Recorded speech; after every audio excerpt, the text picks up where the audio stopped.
Buenos días. Vamos a esperar un poquito para que se unan más participantes.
Damos un minuto más y comenzamos.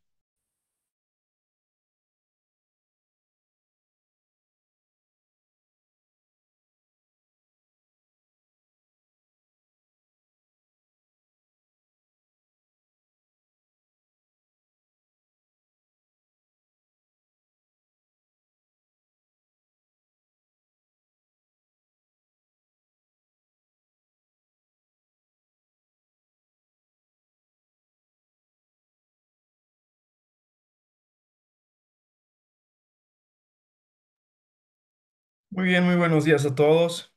Mucho gusto de estar aquí temprano por la mañana para Tiempo de México. Mi nombre es Juan Pablo Vega, soy gerente legal de la Oficina de México y el tema de ahora que vamos a platicar es un webinar sobre compliance empresarial en México, las obligaciones corporativas en 2025. Como antecedente, les quiero comentar que este webinar no pretende ser un catálogo exhaustivo de, de obligaciones de las empresas en diversas materias, porque tendríamos que ser muy específicos y abarcar temas como, no sé, como derecho ambiental, como propiedad intelectual, como protección de datos, como tantas y tantas cosas. Lo que se pretende es darles un panorama general de las obligaciones de las empresas que vienen a México, se constituyen y empiezan a operar para hacer negocios y hacer operaciones. De esas obligaciones, que vamos a ir de lo más general a lo más específico, es de lo que se va a tratar este webinar. Muy bien. Muy bien. Para comenzar aquí, de las obligaciones generales, nos tenemos que remitir al Código de Comercio. Les prometo no hacerlo muy teórico y esto no es una clase introductoria de derecho mercantil, pero sí es importante que se comente la diferencia entre lo que es un acto mercantil y uno que no lo es. Eh, el concepto viene del comerciante, de quién es el comerciante. Es un concepto tan antiguo como 1830, como 1829. No estoy seguro, no recuerdo bien si la época en la que se expidió el Código de Comercio fue 1824-1829. Sin embargo, es solo para ilustrarles lo antiguo del concepto, pero por supuesto ha sufrido modificaciones a lo largo del tiempo. Y para atender al concepto de comerciante, nos tenemos que remitir a la mercantilidad del acto, es decir, qué es lo que el Código de Comercio considera como actos de comercio. Está regulado en el artículo 75 y básicamente son los siguientes, esto es una síntesis: actos con propósito de especulación comercial, compras, compraventas de acciones de sociedades mercantiles, todo lo que tiene que ver con sociedades mercantiles se reputa mercantil. Contratos mercantiles que pueden ser de varias especies: suministro, distribución, franquicia, licencia, etcétera. Actos de construcción o asuntos relacionados con la construcción. Por supuesto que cualquier operación bancaria y de bancos que va de la mano, y bueno, no necesariamente, pero es una subespecie de todo lo que tiene que ver con las obligaciones mercantiles de títulos de crédito, títulos negociables, y también todo lo que tiene que ver con el comercio marítimo se reputa acto mercantil. ¿Qué pasa cuando una persona física que no tiene el carácter de comerciante hace un acto mercantil con algún comerciante? Ese acto se reputa mercantil. ¿Pueden ser las personas físicas comerciantes? La respuesta es sí. La respuesta es, aunque quizás ya no es la generalidad, existe la posibilidad de que las personas físicas se inscriben o se matriculen en el registro público de comercio. Este, Sin embargo, esta obligación, como verán más adelante, pues es la principal para todas las sociedades mercantiles, es obligatoria y dice aquí por todo lo que se refiere a su constitución, transformación, fusión, escisión, disolución y liquidación y para los buques, ¿no? Esto es lo que dice el Código de Comercio, pero adicionalmente hay ciertas obligaciones de inscribir al directorio, al consejo de administración, de saber, de que las personas puedan saber quiénes son los administradores o administrador único de una sociedad anónima, etcétera. ¿Pueden ser comerciantes las empresas extranjeras? La respuesta es sí. Y aquí puse el artículo 24 del Código de Comercio, que es ilustrativo. Las sociedades extranjeras deberán acreditar para su inscripción en el Registro Público de Comercio, estar constituidas conforme a las leyes de su país de origen y autorizadas para ejercer el comercio por la Secretaría, en este caso la Secretaría de Economía, sin perjuicio de lo establecido en los tratados o convenios internacionales. Aunque puede parecer arcaico este artículo, no es menor porque se recomienda ampliamente para las empresas que son extranjeras y que no se quieren constituir conforme a la legislación mexicana. Se recomienda ampliamente que sí se inscriban en el registro público de comercio y que obtengan esa autorización de la que habla de la que señala el artículo 24, porque tendrán entonces la posibilidad de acceder como eh, establecer una agencia en México, que bien, si bien no es en sí misma la constitución de una persona mercantil, de una sociedad mercantil en México, sí es el reconocimiento que hace el gobierno federal del carácter de empresa en el extranjero. Es un trámite sencillo, se tienen que presentar algunos documentos, pero ¿para qué sirve? Sirve primordialmente para que las empresas que no quieran constituirse en México tengan esa certeza, esa seguridad jurídica y eventualmente puedan, lo que voy a decir, puede tener varias interpretaciones, pero es importante y lo comento porque a lo largo de mi vida profesional alguna ocasión vi una interpretación en contrario.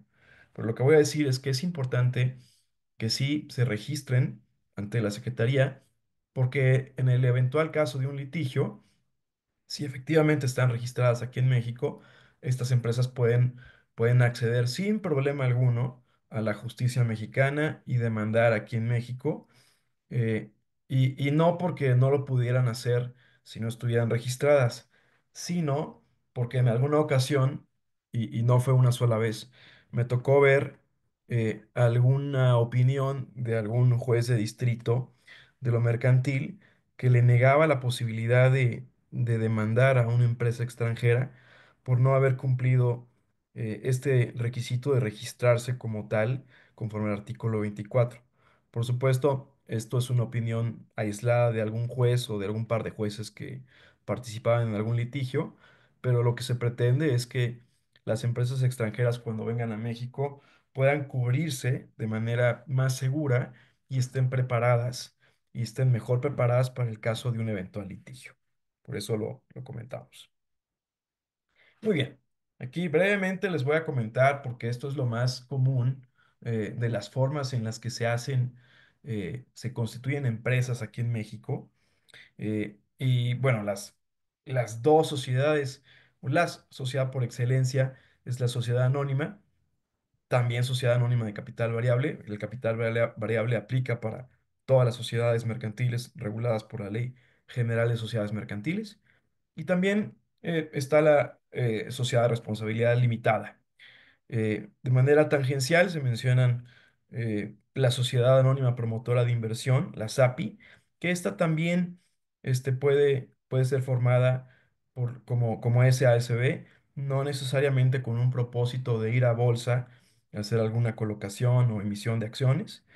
Y también está la Sociedad Anónima Promotora de Inversión Bursátil y la Sociedad Anónima Bursátil, que estas, digo, de ser de su interés, serían materia de otro webinar por separado.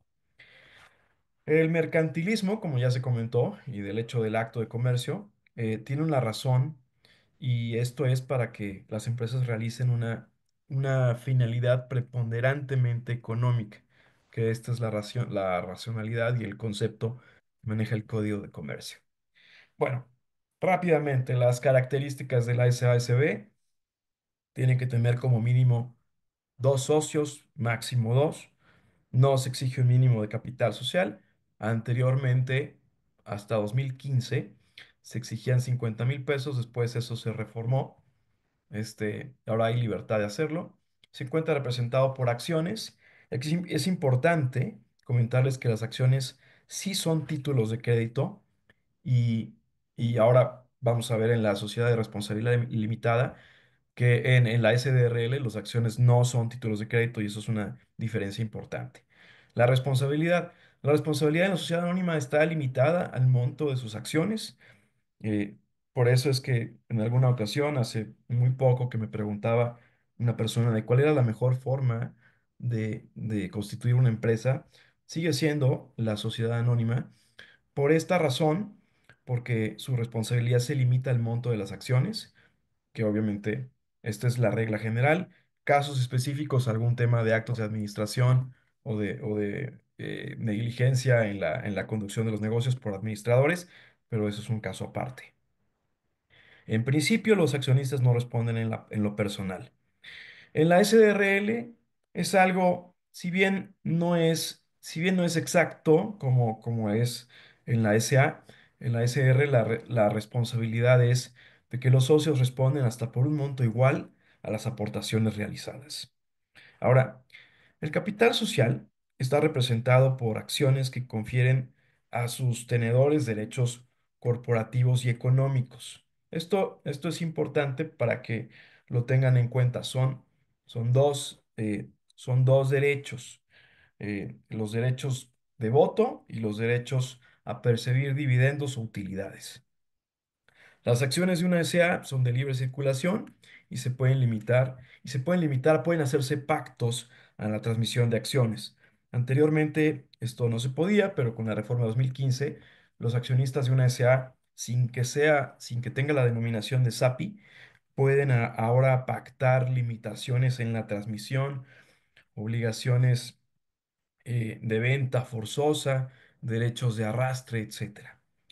Ahora, ahora, entrando en materia y entrando en la materia de las obligaciones comunes a los comerciantes, particularmente sociedades anónimas y sociedades de responsabilidad limitada, quiero comentarles el tema de la publicidad. La primera obligación y la más importante no es que el pacto conste en escritura ni que esté por escrito. La obligación más importante es que los estatutos, o sea, ese pacto, eso por escrito, se inscriban en el registro público de comercio.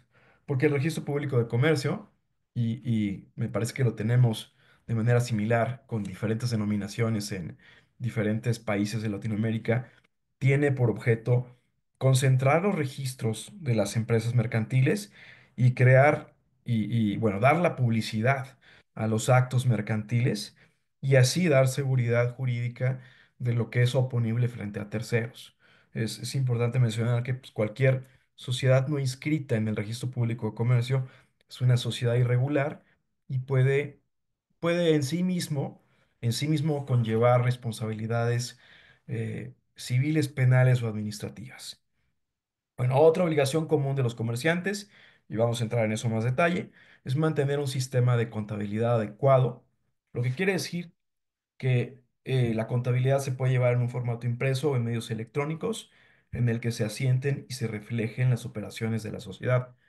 La contabilidad tiene que ser lo suficientemente clara y específica para identificar a detalle las operaciones, los registros contables. Bueno, también tienen las empresas las obligaciones de llevar los libros de actas y aquí se harán constar, y que aquí me refiero a las actas de asambleas de accionistas, en la cual se hacen constar todos los acuerdos relativos a la marcha del negocio que tomen las asambleas o las juntas de socios si fuera SDRL, y también en caso de las sociedades anónimas, las actas de las sesiones del Consejo de Administración, cuando exista un directorio y cuando la administración sea colegiada. Para el caso de los socios en una sociedad de responsabilidad limitada, existe la obligación de llevar un registro en el que se inscriban nombres y domicilios de los socios con indicación de sus aportaciones, así como el registro de la transmisión de acciones o partes sociales. En el registro de accionistas igualmente se deberá constar el nombre, nacionalidad, domicilio de los accionistas, el número de acciones de que son propietario, expresando serie y clase así como las exhibiciones de pago realizadas. Estas también pueden señalarse si están completamente pagadas, si están pendientes de pagar, si están en tesorería alguna parte o si en su caso fueron pagadas en especie, por ejemplo, con la aportación de un bien mueble o inmueble. Bueno, la publicidad. Aquí voy a hacer un paréntesis muy breve, solo en relación de la sociedad anónima. La publicidad de los documentos donde consten las acciones, es decir, los registros de accionistas, los títulos de acciones, son documentos de carácter privado.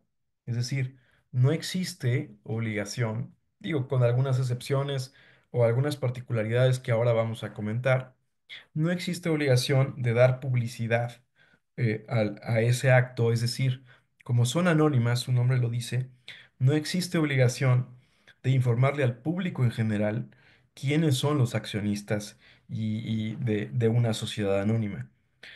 La excepción, que no es natural, pero que es una excepción, es que al momento de inscribirse en la constitución de la empresa, en el registro público de comercio aquí en México, siempre aparecen las personas que han constituido la empresa.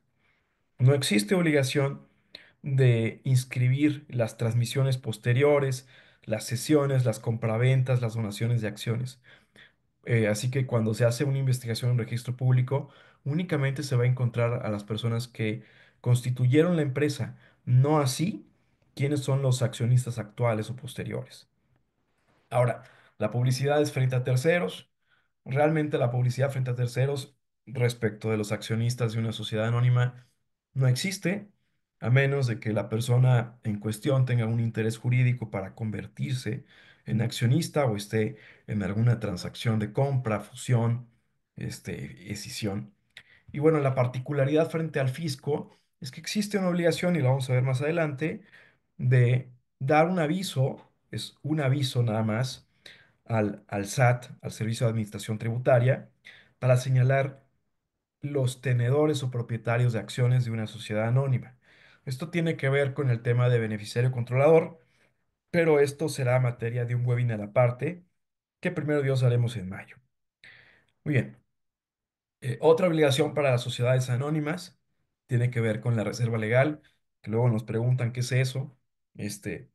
Es, en mi opinión, es un arcaísmo de los tantos arcaísmos que se quedaron en el Código de Comercio redactado a finales de 1800.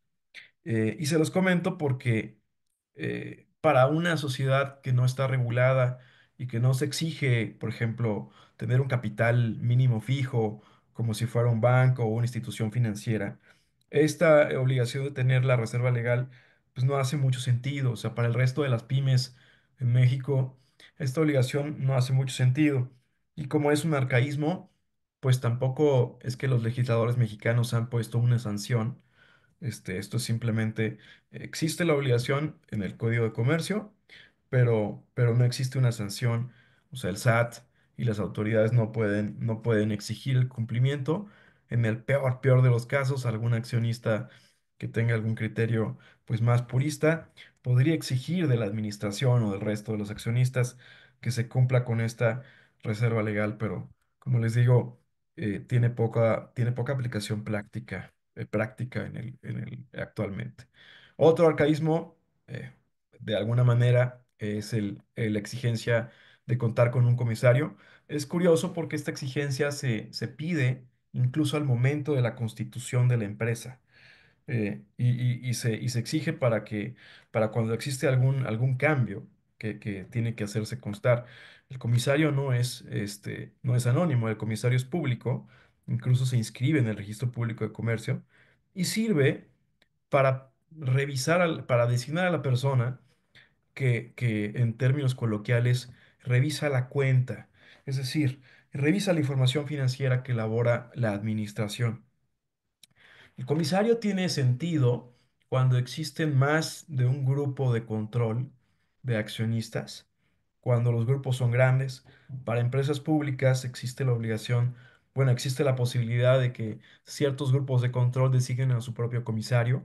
Y lo que sucede es que en muchas ocasiones las empresas públicas tienen dos o tres, o en su caso más comisarios, dependiendo de los grupos de control de accionistas, lo que no ocurre como un escenario práctico en una SASB.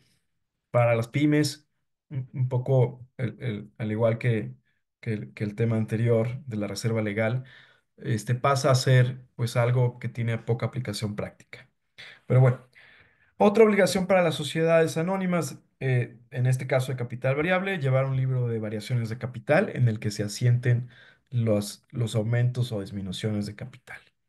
Ahora, las acciones en la sociedad anónima son representadas por títulos nominativos que sirven para acreditar y transmitir la calidad y los derechos. Y sí es importante recordar que son títulos negociables, es decir, títulos de crédito. Se pueden endosar, se pueden hacer operaciones mercantiles como reporto, es decir, el préstamo garantizado con este tipo de acciones. Este, y esto también tiene que ver con la calidad de sociedad anónima, del anonimato, de quién es el actual tenedor, propietario o detentador de los títulos de crédito, de los títulos negociables de las acciones. Por el contrario, y aquí hay una diferencia importante, en la sociedad de responsabilidad limitada, el capital social se divide en partes sociales que pueden ser, al igual que las acciones, de valor y categoría desiguales. En este caso, múltiplos de un peso. Esta limitación no existe en la SA, pero las partes sociales no son títulos negociables, no existe anonimato y cuando hay algún cambio de socio de una SDRL, existe la obligación de que se haga constar en el registro público de comercio. Muy bien. Las asambleas, en este caso de accionistas o de socios, deberán contener lugar, en este caso es el domicilio social, la fecha y la hora de celebración, los asistentes, el número de empresas representadas, el número de acciones representadas, perdón, o partes sociales representadas, y la forma de representación, puede ser personal o puede ser por carta poder.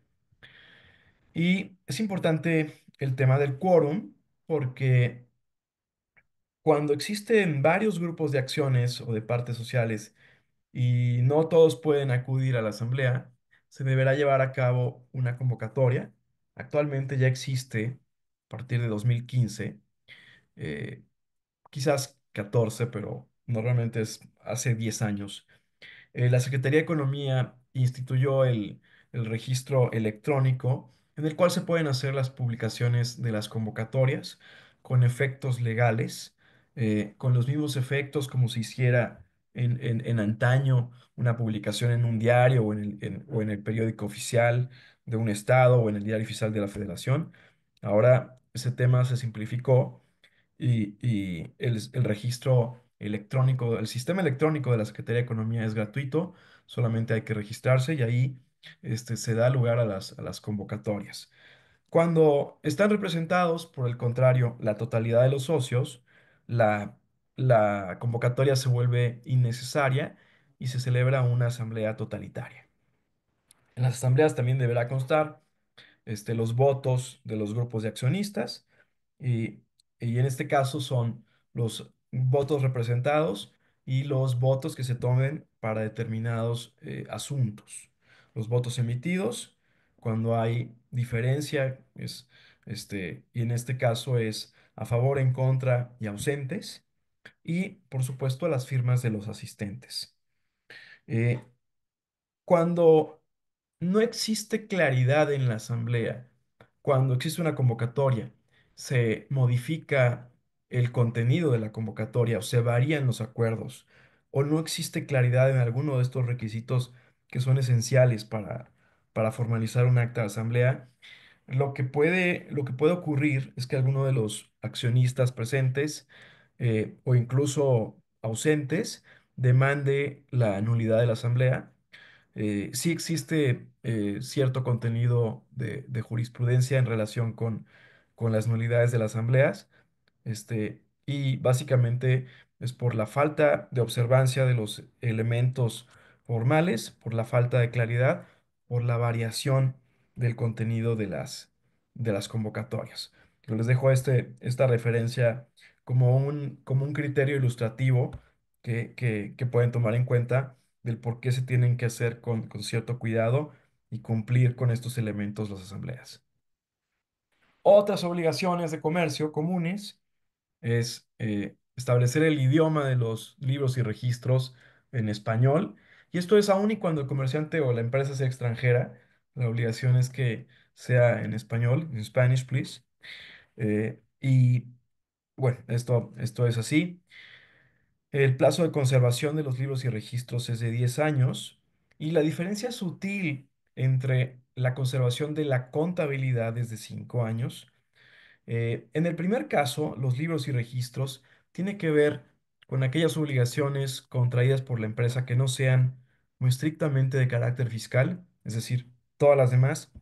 Y tiene que ver porque aquí en México jurídicamente el plazo máximo de prescripción de cualquier acción y supletoriamente en materia civil es de 10 años. Por eso se pide que los comerciantes, incluso cuando una buena práctica es incluso cuando se liquida una sociedad, que la administración resguarde los documentos, los libros y registros por 10 años, solamente pues para estar seguros de que durante el transcurso de esos 10 años, pues no exista alguna reclamación o litigio. Para el caso de la contabilidad y específicamente de las declaraciones de impuestos, el plazo de prescripción es de 5 años y eso tiene que ver con las facultades de la autoridad en materia fiscal, que para créditos fiscales es de 5 años. Entonces, esta parte es importante mantenerla en cuenta eh, porque el plazo de las autoridades fiscales para iniciar algún tipo de acción en contra de algún contribuyente moroso prescribe en 5 años. Sin embargo, se recomienda guardar la información por más de 10 años. Bueno, por 10 años. Las asambleas se deben conservar durante todo el tiempo que subsista la sociedad. Ahora, la integración de la contabilidad. De aquí pasamos al tema de las obligaciones fiscales. Este, yo soy abogado, así que trataré de ser lo más preciso posible. Hay muchos contadores en el grupo Mont que me podrán corregir, así que solamente voy a comentar ciertas generalidades, y con mucho gusto, pues ya me comentarán si tengo alguna omisión. Bueno, las obligaciones fiscales de lo general a lo particular es para los comerciantes es, y para, bueno, personas físicas también que no tengan el carácter de comerciantes, es tener la contabilidad que se integra, entre otros, por libros y registros sociales. Existe la prohibición, y esta es una prohibición que viene incluso del Código de Comercio, de llevar dos o más libros sociales similares o llevar doble contabilidad. La primordial obligación para cualquier contribuyente es una obligación constitucional, artículo 31, fracción cuarto de la Constitución Política, que es obligatorio pues para contribuir al gasto del Estado, y por eso se hace obligatorio inscribirse en el Registro Federal de Contribuyentes, en este caso para las empresas o sociedades mercantiles. Es importante señalar que en todas las actas de asamblea, el Código Fiscal en su artículo 27 señala que se debe anotar el registro fiscal, el tax ID o el número fiscal de la empresa extranjera en cada acta de asamblea de todos los socios accionistas. Aquí no me detengo porque en el podcast de Beneficiario Controlador estaremos comentando sobre los RFCs de los accionistas extranjeros, ya sea genéricos o específicos, así como las particularidades de esto. Muy bien. Avisos en el RFC. eh, Se debe presentar un aviso en el RFC indicando nombre y clave o clave de los accionistas, socios y demás personas que por su naturaleza formen parte de la estructura orgánica de una sociedad, es decir, que ostenten algún carácter especial conforme a los estatutos, y que cada vez que se realice alguna modificación o incorporación, o sea, constitución, así como su porcentaje de participación en el capital social. Y, y justamente comentando en el tema de beneficiario controlador, como ya se los indiqué, dice una persona, y esos avisos serán obligatorios cuando una persona o grupo ejerce el control, cuando a través de la titularidad de valores, acciones o partes sociales, por algún contrato o por cualquier acto jurídico, y aquí pienso en una figura específica como la asociación en participación, puede imponer directa o indirectamente decisiones en asambleas generales de accionistas o socios, así como nombrar o remover consejeros o administradores a miembros del directorio. Continúo aquí con el tema de las obligaciones fiscales, que de la mano con el tema mercantil, eh, Las, las empresas tienen la obligación de celebrar anualmente asambleas de socios o accionistas en la que se aprueben los estados financieros y los balances generales de la sociedad. Esto se hace al final de cada año, de cada ejercicio social, que en el caso mexicano, el plazo máximo para aprobar la cuenta tiene una particularidad, es el 30 de abril. Sin embargo, no va es 30 de abril para una asamblea anual ordinaria, conforme a la Ley General de Sociedades Mercantiles, pero es el último día de marzo, el 31 de marzo, para presentar la declaración anual. Entonces, esto pues tiene alguna lógica. La lógica es que primero se pagan los impuestos y posteriormente, en el mes siguiente, eh, los accionistas aprueban la cuenta y el informe de la administración. Como les decía, esto está ligado o relacionado con la obligación que tienen de presentar impuestos anuales, es decir, las empresas hasta el 31 de marzo tienen para presentar su declaración anual de impuestos, tanto de renta como de valor agregado. No me quiero meter en impuestos particulares como impuesto especial sobre la producción y servicios o impuestos generales de importación, este, pero la obligación genérica de pagar impuestos anualmente existe y se cumple ya en pocos días. Así que si hay algún contador que me esté escuchando, pues espero que mientras me escucha, pues esté trabajando en integrar la contabilidad pues bueno, no se distraiga porque queda poco tiempo, para que ustedes puedan presentar las declaraciones a tiempo. Pues bueno, mucha suerte, éxito y que todo salga muy bien. Bueno, otras obligaciones que tienen las empresas de manera mensual es las declaraciones provisionales, este, y estas provisionales o informativas a mí me gusta más decirles mensuales, se presentan a más tardar los días 17 de cada mes, tienen que ver tanto con IVA como con ISR, y entiendo que se denominan provisionales porque la final es justamente la anual que se va a presentar el 31 de marzo. Bueno, dejando de lado las obligaciones de carácter fiscal generales, ahora entramos a obligaciones generales en materia laboral. Esto es aplicable para todas las personas o todas las empresas que con el carácter de comerciantes quieran contratar personal aquí en México. Es importante comentarles que si bien la autoridad para efectos fiscales de impuestos sobre renta, sobre IVA, generales de importación, especial de producción y servicios, la autoridad es el Servicio de Administración Tributaria, el SAT. Es importante señalar que existe aquí un régimen separado de autoridad fiscal para contribuciones cuotas obrero patronales, que es las contribuciones o cuotas sociales, y la autoridad encargada y responsable con amplias facultades, tanto de cobro como de sanción, es el Instituto Mexicano de Seguridad Social.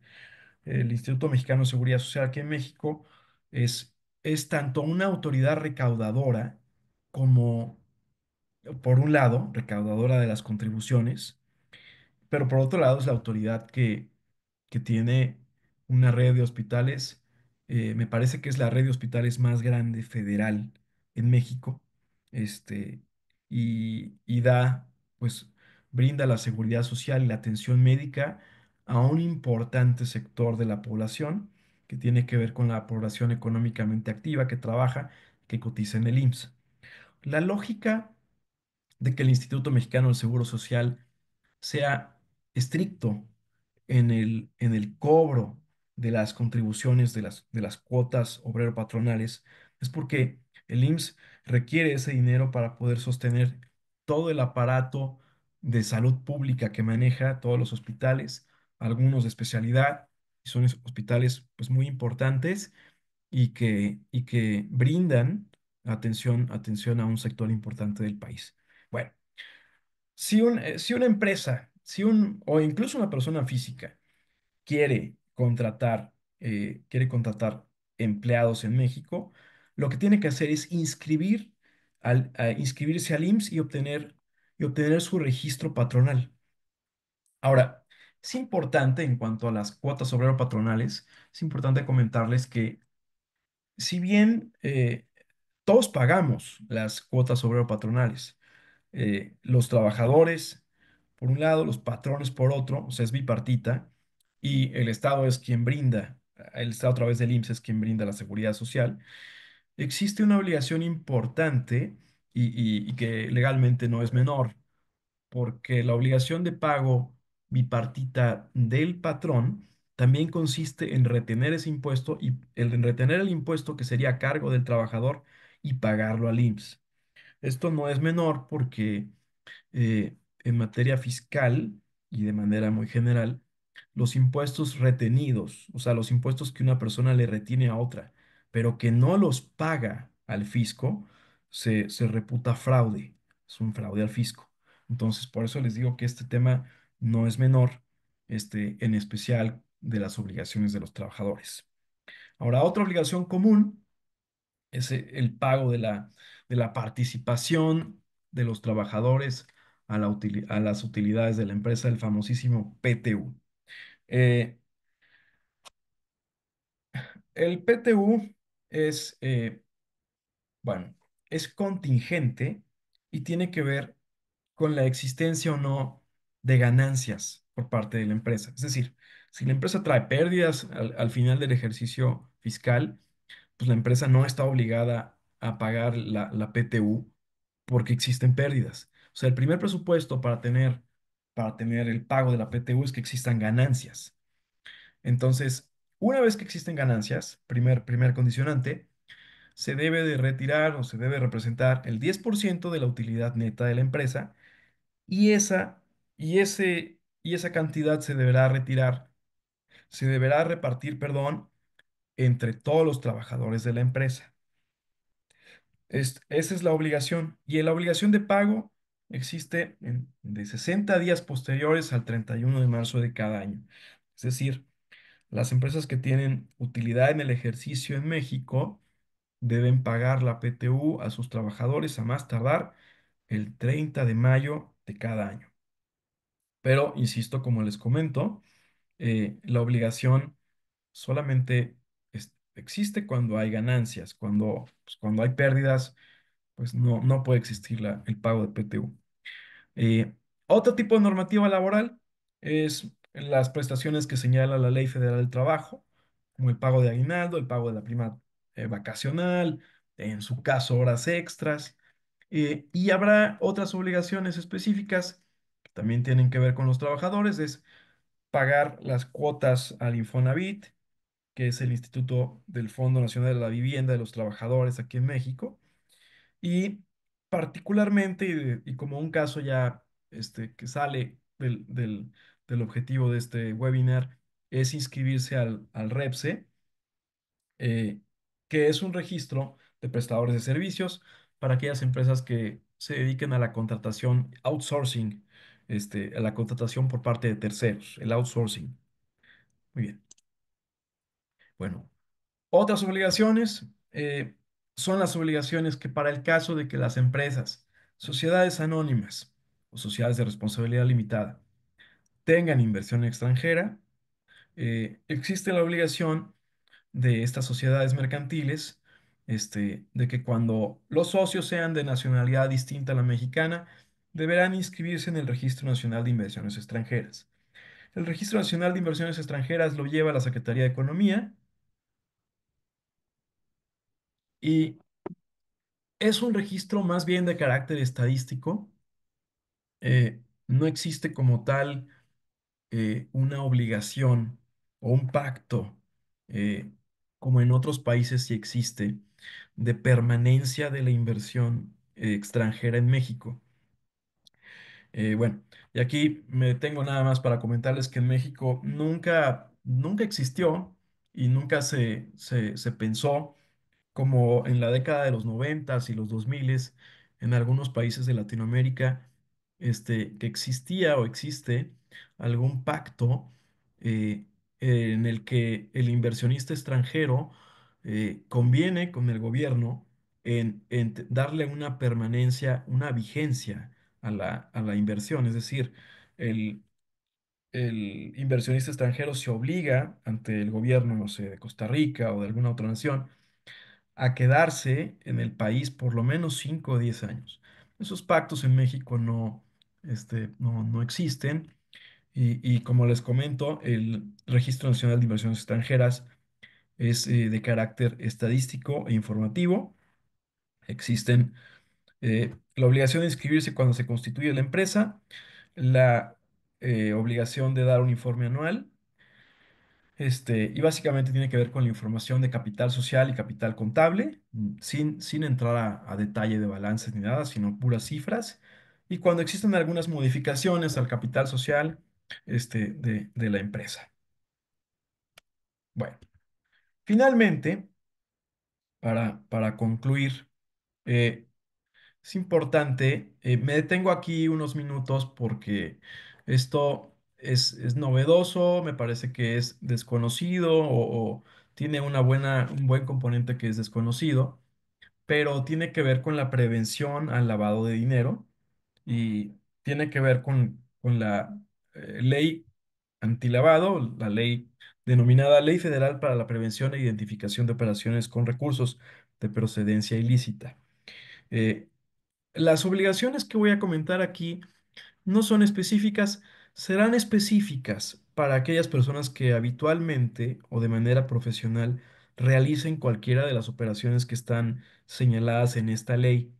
Sin embargo, existe la obligación, conforme al artículo 17, de dar ciertos avisos a la unidad de inteligencia financiera cuando una persona que no realice actividades vulnerables se coloque en ciertos umbrales que tiene que ver con los montos de las operaciones y tienen que dar los avisos a ¿cómo se llama? A la unidad de inteligencia financiera. En este caso, el criterio, y es un criterio general, que por eso es que lo comento en esta presentación, es que son actividades vulnerables por simple hecho de su realización, son realizadas en forma, o sea, no necesariamente, o en este caso, realizadas en forma habitual y profesional, y lo más importante, el acto o operación excede los umbrales establecidos en la ley. Entonces, vamos a ver. Muy bien, aquí voy a tratar de compartir la otra lámina para que para que tengan alguna idea de nada más, les pueda comentar cuáles son las actividades vulnerables conforme a la información que maneja la UIF. Muy bien, yo sé que está un poquito pequeño, voy a ver si puedo hacer esto más grande.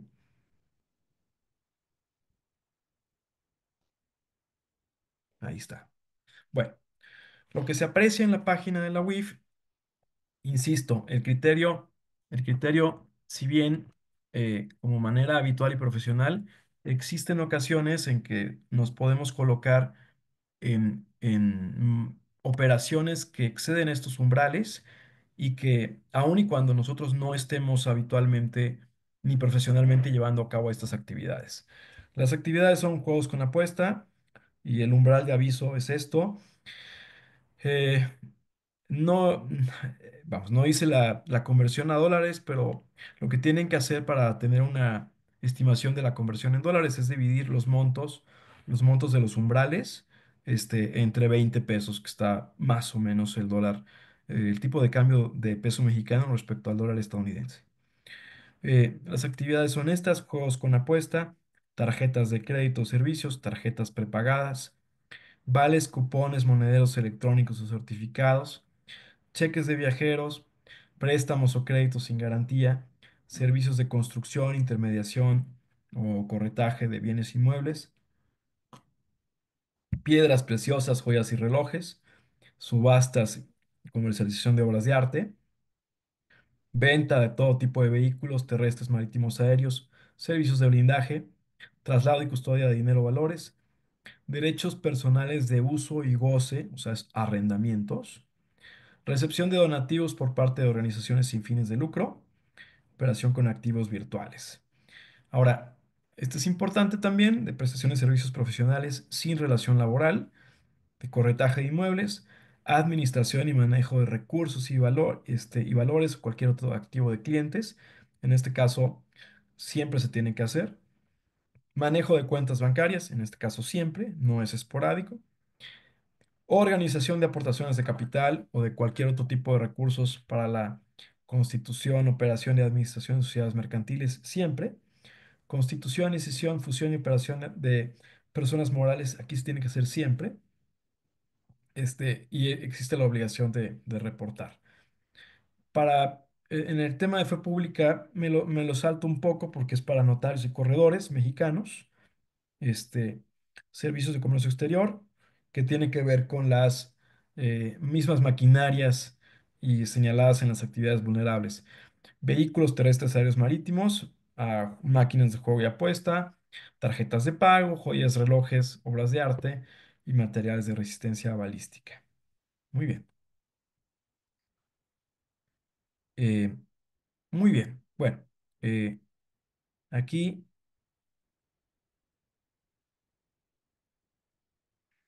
de esta manera, aquí eh, hemos concluido hemos concluido la presentación. Si ustedes tienen duda de algún tema en particular, preguntas, por favor, háganoslas saber. Estoy viendo aquí en el chat que no hay preguntas. Si quieren, podemos aprovechar estos minutos que quedan para que, por si tienen alguna duda, para que pregunten, ¿no? Eh, y si ustedes quisieran que después elaboremos algún webinar sobre algún tema específico, con mucho gusto, por favor avísenos, estamos a sus órdenes. Aquí me espero para ver si alguien tiene alguna pregunta.